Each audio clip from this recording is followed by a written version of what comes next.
നമസ്കാരം. മുഖ്യമന്ത്രി ശ്രീ വി.ഡി. സതീശന്റെയും ആഭ്യന്തരമന്ത്രി രമേശ് ചെന്നിത്തലയുടെയൊക്കെ നേതൃത്വത്തിൽ ഈ സർക്കാർ വിജയകരമായി നടത്തിവരുന്ന അവരുടെ നേതൃത്വത്തിൽ നടത്തിക്കൊണ്ടിരിക്കുന്ന ഓപ്പറേഷൻ തൂഫാൻ എന്ന ലഹരി വിരുദ്ധ നടപടികൾ, ആ നടപടികളുടെ ഭാഗമായിട്ട് വലിയ മയക്കുമരുന്ന് വേട്ടകളും പലരെയും അറസ്റ്റ് ചെയ്യുന്നതൊക്കെ കാണുമ്പോൾ, നടപടികളൊക്കെ കാണുമ്പോൾ ഒരു കാര്യം വളരെ വ്യക്തമാണ്. ശക്തമായ ഒരു ഭരണകൂട ഇടപെടൽ ഉണ്ടായാൽ ഇവിടെ ഏത് വലിയ മാഫിയയുടെയും വേരറുക്കാൻ സാധിക്കും. ഇതൊരർത്ഥത്തിൽ ഈ സർക്കാരിന്റെ ഇച്ഛാശക്തിയുടെയും കടുത്ത തീരുമാനങ്ങളുടെ തെളിവ് തന്നെയാണ്.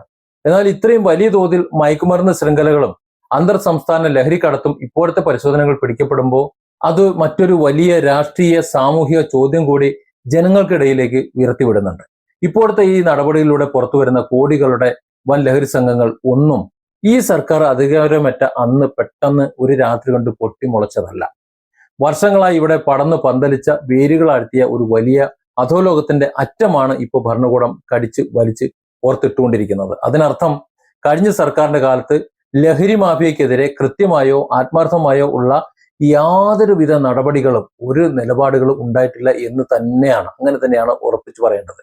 മയക്കുമരുന്ന് നമ്മുടെ യുവതലമുറയെയും അതുപോലെ വിദ്യാലയങ്ങളെയും ഒക്കെ കാർന്നു തിന്നുകൊണ്ടിരുന്നപ്പോൾ മുൻ ഭരണകൂടം പൂർണ്ണമായിട്ടും കണ്ണടച്ചിരുന്നു എന്നതിന്റെ പ്രത്യക്ഷമായ തെളിവുകളാണ് ഇപ്പോൾ ദിവസേന പുറത്തു വരുന്ന ഈ ഞെട്ടിക്കുന്ന ലഹരി വേട്ടകൾ.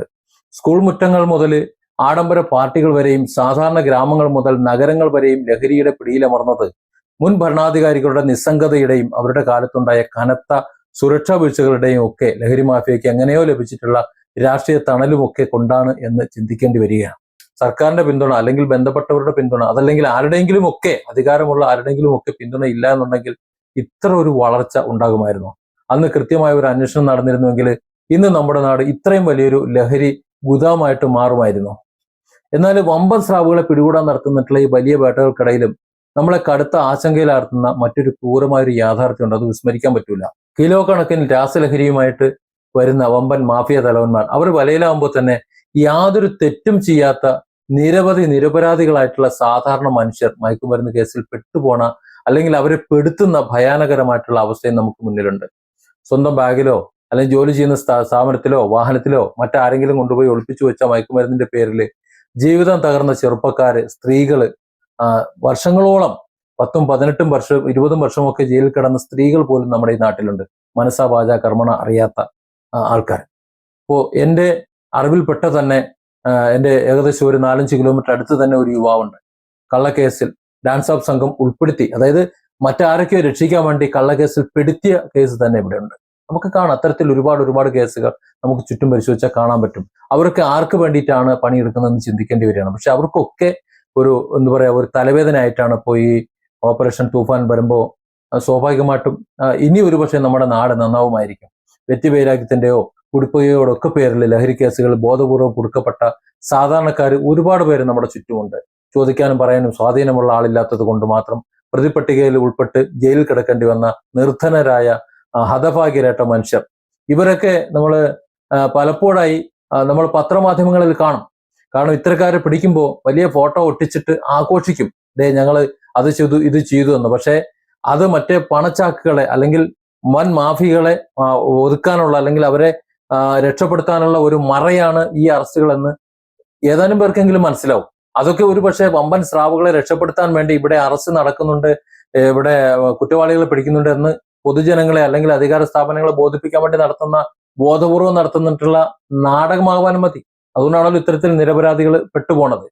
നമുക്കറിയാം പോലീസിലെ ചില ഉദ്യോഗസ്ഥരുടെ അനാസ്ഥ, അല്ലെങ്കിൽ യഥാർത്ഥ പ്രതികളെ രക്ഷിക്കാൻ മാഫിയകൾ നടത്തുന്ന ഗൂഢാലോചനയുടെയോ ഒക്കെ ഇരകളായി മാറിപ്പോകുന്ന നിരപരാധികളുടെ കഥ. ഇത്തരം നിരപരാധികളുടെ കണ്ണീരും ശാപവും ഈ ഓപ്പറേഷൻ തൂഫാൻ പോലുള്ള വലിയ ജനകീയ നടപടികളെ തിളക്കം കെടുത്താൻ ഇടയാക്കരുത് എന്നൊരു ഒരു അപേക്ഷയാണ് സർക്കാരിനോടുള്ളത്. അതുകൊണ്ട് തന്നെ നിയമം നടപ്പിലാക്കുന്നവർ വളരെ ജാഗ്രത പുലർത്തണം. വാലറ്റത്തുള്ള കൺസ്യൂമർമാരെയോ നിരപരാധികളെയോ പിടിച്ച് എണ്ണം തയ്ക്കുന്നതിന് പകരം അന്താരാഷ്ട്ര തലത്തിൽ ബന്ധങ്ങളുള്ള യഥാർത്ഥ പ്രതികളെയും വിതരണക്കാരെയും ഇതിന് പിന്നിലെ കള്ളപ്പണ സാമ്പത്തിക സ്രോതസ്സുകളെയും ഒക്കെ ലക്ഷ്യമിട്ടാകണം ഈ നീക്കങ്ങൾ മുന്നോട്ട് കൊണ്ടുപോകേണ്ടത്. ലഹരിക്കെതിരെയുള്ള ഈ പടപ്പുറപ്പാട് വെറും ഒരു രാഷ്ട്രീയ നാടകമോ അല്ലെങ്കിൽ ജനങ്ങളുടെ കണ്ണ് കെട്ടാനുള്ള താൽക്കാലിക തന്ത്രമോ ഒന്നും ആകാതെ സമൂഹത്തോടും വരും തലമുറയോടുള്ള പൂർണ്ണമായിട്ടുള്ള ആത്മാർത്ഥതയോടെയാണ് ഭരണകൂടം നടപ്പിലാക്കുന്നതെങ്കിൽ അത് വലിയൊരു ചരിത്രപരമായിട്ടുള്ള കാര്യം തന്നെയാണ്. നമ്മുടെ കുട്ടികളെയും നാളത്തെ കേരളത്തെയും മയക്കുമരുന്ന് എന്ന വൻ വിപത്തിൽ നിന്ന് നമ്മുടെ സംസ്ഥാനത്തെയും പൂർണ്ണമായി രക്ഷിക്കാൻ ഈ കർശന നടപടികൾക്ക് സാധിക്കും. ഇത്തരത്തിൽ മുന്നോട്ട് പോകുകയാണെങ്കിൽ സാധിക്കും. പക്ഷെ അതിൽ വെള്ളം ചേർക്കാതെ സത്യസന്ധമായി ഇതിനു മുമ്പ് നിരപരാധികളെ കുടുക്കിയതുപോലെ, അല്ലെങ്കിൽ ഇത്തരത്തിൽ കേസുകൾ വരുമ്പോൾ ജാമ്യം പോലും കിട്ടില്ല. സ്വയം വാദിക്കാൻ ഒരു നിവൃത്തിയില്ല. കാരണം മയക്കുമരുന്ന് കേസ് എന്ന് പറഞ്ഞാൽ രാജ്യദ്രോഹ കുറ്റമാണ്. അത് രാജ്യദ്രോഹ കുറ്റം ആയതുകൊണ്ട് തന്നെ അയാൾക്ക് വേണ്ടി സംസാരിക്കാൻ വേണ്ടി ആരും വരില്ല. നമുക്കറിയാമല്ലോ പോക്സോ കേസ്. പോക്സോ ചെയ്യണമെന്നില്ല. പോക്സോയുടെ ഏതെങ്കിലും ഒരു പേര് അതിനകത്തുണ്ടെങ്കിൽ ഒരു മനുഷ്യന് തിരിഞ്ഞു നോക്കൂല. നിരപരാധിയാണെങ്കിലും അയാൾ അവിടെ കിടക്കും. എത്ര കൊല്ലം കിടന്നിട്ടാണ് നിരപരാധിയാണെന്ന് കരുതി പുറത്തു വരുന്നത്. നമുക്കറിയാം നമ്മുടെ ഭരണ സംവിധാനങ്ങളും നിയമ സംവിധാനങ്ങളും ഒക്കെ അത്തരത്തിൽ ഒരുപാട് പഴുതുകളുള്ളതാണ്. അതുകൊണ്ട് തന്നെ അപരാധികൾ പലരും രക്ഷപ്പെടുന്നു, നിരപരാധികൾ വളരെയധികം ശിക്ഷിക്കപ്പെടുന്ന ഒരു സാഹചര്യം നമ്മുടെ സമൂഹത്തിലുണ്ട്. ഈ ഓപ്പറേഷൻ തൂഫാനിൽ അത്തരത്തിൽ യഥാർത്ഥ കണ്ണികളെ മാത്രമേ പിടിക്കാൻ പാടുള്ളൂ. വലിയ സ്രാവുകളെ രക്ഷപ്പെടാൻ വേണ്ടി ഈ സാധുക്കളായിട്ട് ആൾക്കാരെ കുടുക്കി എണ്ണം തയ്ക്കാൻ ഈ വി ഡി സതീശൻ സർക്കാരും അതുപോലെ രമേശ് ചെന്നിത്തല നേതൃത്വം കൊടുക്കുന്ന ആഭ്യന്തര സംവിധാനങ്ങളും തയ്യാറാകരുത് എന്നൊരു അപേക്ഷ മാത്രമാണ് ഉള്ളത്.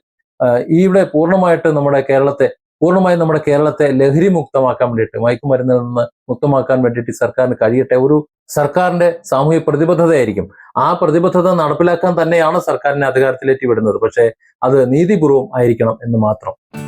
Different angles. Don't forget to subscribe and support this channel.